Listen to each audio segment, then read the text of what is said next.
வணக்கம். இன்றைக்கி நம்ம சேனலில் ரொம்ப குயிக்காக செய்யக்கூடிய சிம்பிளான லஞ்ச் காம்போ தான் காமிக்க போகிறேன். ரொம்ப சுலபமாக செய்யக்கூடிய லஞ்ச் பாக்ஸ் ரெசிபியும் கூட. நம்ம காலையில் பசங்களுக்கு இந்த லஞ்ச் பாக்ஸ் ரெசிபியை ட்ரை பண்ணி பாருங்கள், ரொம்ப பிடிக்கும். வாங்க இது எப்படி செய்கிறதுன்னு பார்க்கலாம். முதல்ல இதுக்கு நான் புழுங்கல் அரிசி நான் 1 டம்ளர் எடுத்திருக்கேன். இந்த 1 டம்ளர் புழுங்கல் அரிசிக்கு நான் 3/4 டம்ளர் அளவுக்கு துவரம் பருப்பு எடுத்திருக்கேன். நம்ம அரிசி எந்த டம்ளரில் அளவெடுத்தோமோ அதே டம்ளரில் நீங்கள் பருப்பும் அளவெடுத்துக்கோங்க.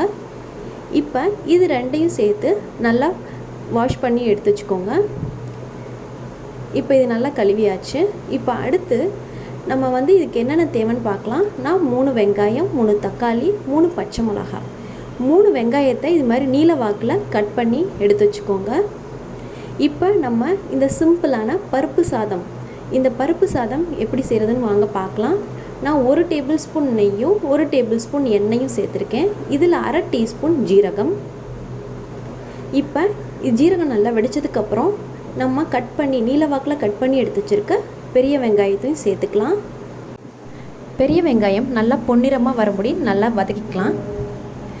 இது நல்லா வதக்கணும், அதாவது மீடியம் ஃப்ளேமில் வச்சு நல்லா வதக்கணும். இப்போ இது நல்லா வதங்கினதுக்கப்புறம் 3 தக்காளி இது மாதிரி சின்ன சின்ன பீஸாக கட் பண்ணி எடுத்து வச்சுக்கோங்க. இப்போ இது வதங்கின வெங்காயத்தோட இப்போ இதை சேர்த்துக்கலாம். 3 தக்காளி கட் பண்ணி எடுத்து வச்சுருக்கோம்ல, அதை இப்போ சேர்த்துக்கலாம். இப்போ நம்ம இந்த வெங்காயம் தக்காளி ரெண்டையும் சேர்த்து நல்லா வதக்கலாம். இது நல்லா வதக்கிறப்பயே இதோட நம்ம காரத்துக்கு பச்சை மிளகாய் சேர்க்க போகிறோம். நான் 3 பச்சை மிளகாய் சேர்த்துருக்கேன். நீங்கள் காரத்துக்கு ஏற்ற மாதிரி பச்சை மிளகாய் சேர்த்துக்கோங்க. இப்போ பச்சை மிளகாயும் சேர்த்து நல்லா வதக்கணும். ஓரளவுக்கு நல்லா பொன்னிறமாக எல்லாம் வதங்கினதுக்கப்புறம் நம்ம இதில் 1/2 டீஸ்பூன் அளவுக்கு மஞ்சத்தூள் சேர்த்துக்கிறோம். அடுத்து இதுக்கு தேவையான அளவு உப்பும் சேர்த்துக்கலாம். அடுத்து தனியாத்தூள் 1 டீஸ்பூன் அளவுக்கு சேர்த்துக்கோங்க. இப்போ இது எல்லாத்தையும் சேர்த்து நல்லா மிக்ஸ் பண்ணிவிட்டு நல்லா வதங்கட்டும் 1 நிமிஷம். இப்போ பாருங்கள், இது நல்லா வதங்கியாச்சு. இது நல்லா வதங்கினதுக்கப்புறம் நம்ம இப்போ சாதம் வேக வைக்கிறதுக்கு தேவையான அளவு தண்ணி ஊற்றிக்கணும்.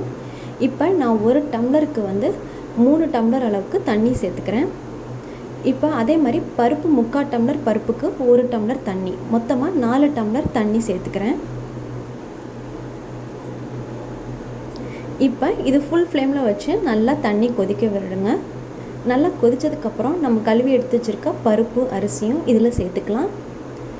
நல்லா சேர்த்ததுக்கப்புறம் ஒரு வாட்டி மிக்ஸ் பண்ணிக்கோங்க. இப்போ வேணும்னா நம்ம உப்பு காரம்லாம் தேவையான அளவுக்கு இருக்கான்னு செக் பண்ணிக்கலாம். இப்போ மீடியம் ஃப்ளேமில் வச்சு குக்கரை 4 to 5 விசிலுக்கு இதை வேக வைங்க.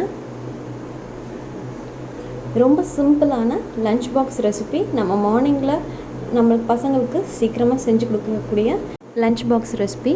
இப்போ இந்த டேஸ்டியான சுலபமான பருப்பு சாதம் ரெடி ஆயிடுச்சு. நம்ம பசங்களுக்கு எந்த காய்கறியுமே மார்னிங் இல்லை, அவசரமாக செய்யணுன்றப்ப இந்த பருப்பு சாதத்தை செஞ்சு கொடுக்கலாம்.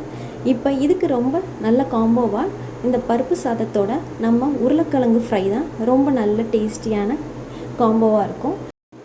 இந்த உருளைக்கிழங்கு ஃப்ரைக்கு நான் 3 உருளைக்கிழங்கு எடுத்திருக்கேன். தோல் சீவி இது மாதிரி தண்ணியில் போட்டு வச்சுக்கோங்க, அப்போ தான் நிறம் மாறாமல் இருக்கும். நம்ம அதே மாதிரி உருளைக்கிழங்கு இது மாதிரி குட்டி குட்டி பீஸாக கட் பண்ணதுக்கு அப்புறமும் தண்ணியிலே போட்டு வைங்க, அப்போ தான் அந்த வாயு தொல்லை இல்லாமல் இருக்கும். நம்ம உருளைக்கிழங்கு சில பேருக்கு வாயு தொல்லை வரும், அதனால தான் தண்ணியில் கட் பண்ணதுக்கப்புறமும் தண்ணியில் போட்டு வச்சுட்டு அதுக்கப்புறம் கடாய் சூடு பண்ணதுக்கப்புறம் தேவையான அளவு எண்ணெய் ஊற்றிட்டு இப்போ நம்ம கட் பண்ணி வச்சுருக்க உருளைக்கிழங்கு சேர்த்துக்கலாம். உருளைக்கிழங்கு நல்லா ஃப்ரை பண்ணதுக்கப்புறம் தேவையான அளவு காரத்துக்கு மிளகாத்தூள் சேர்த்துக்கோங்க. இதோட நமக்கு தேவையான அளவு உப்பு சேர்த்து நல்லா ஃப்ரை பண்ணிட்டோன்னா ரொம்ப டேஸ்டியான ரொம்ப சிம்பிளான உருளைக்கிழங்கு ஃப்ரை பசங்களோட எல்லாரோடைய பெரியவங்களுக்கும் சரி பசங்களுக்கும் ரொம்ப பிடிச்சமான ஃபேவரட்டான பொட்டேட்டோ ஃப்ரை ரெடி ஆயிடுச்சு. இந்த பருப்பு சாதத்துக்கு இந்த பொட்டேட்டோ ஃப்ரை வச்சு இந்த லஞ்ச் காம்போ ட்ரை பண்ணி பாருங்கள். நம்ம சேனலில் இன்னும் நிறைய லஞ்ச் காம்போஸ் இருக்குது, அதை நான் டிஸ்கிரிப்ஷன் பாக்ஸில் ஷேர் பண்ணுறேன், அதையும் ட்ரை பண்ணி பாருங்கள். குயிக்காக செய்யக்கூடிய புலாவ், அரைக்கீரை சாதம், புதினா சாதம், இது மாதிரி காலிஃப்ளவர் சாதம், இன்னும் நிறைய சாதம் வெரைட்டிஸ் இருக்குது. எல்லாத்தையும் ட்ரை பண்ணி பாருங்கள்.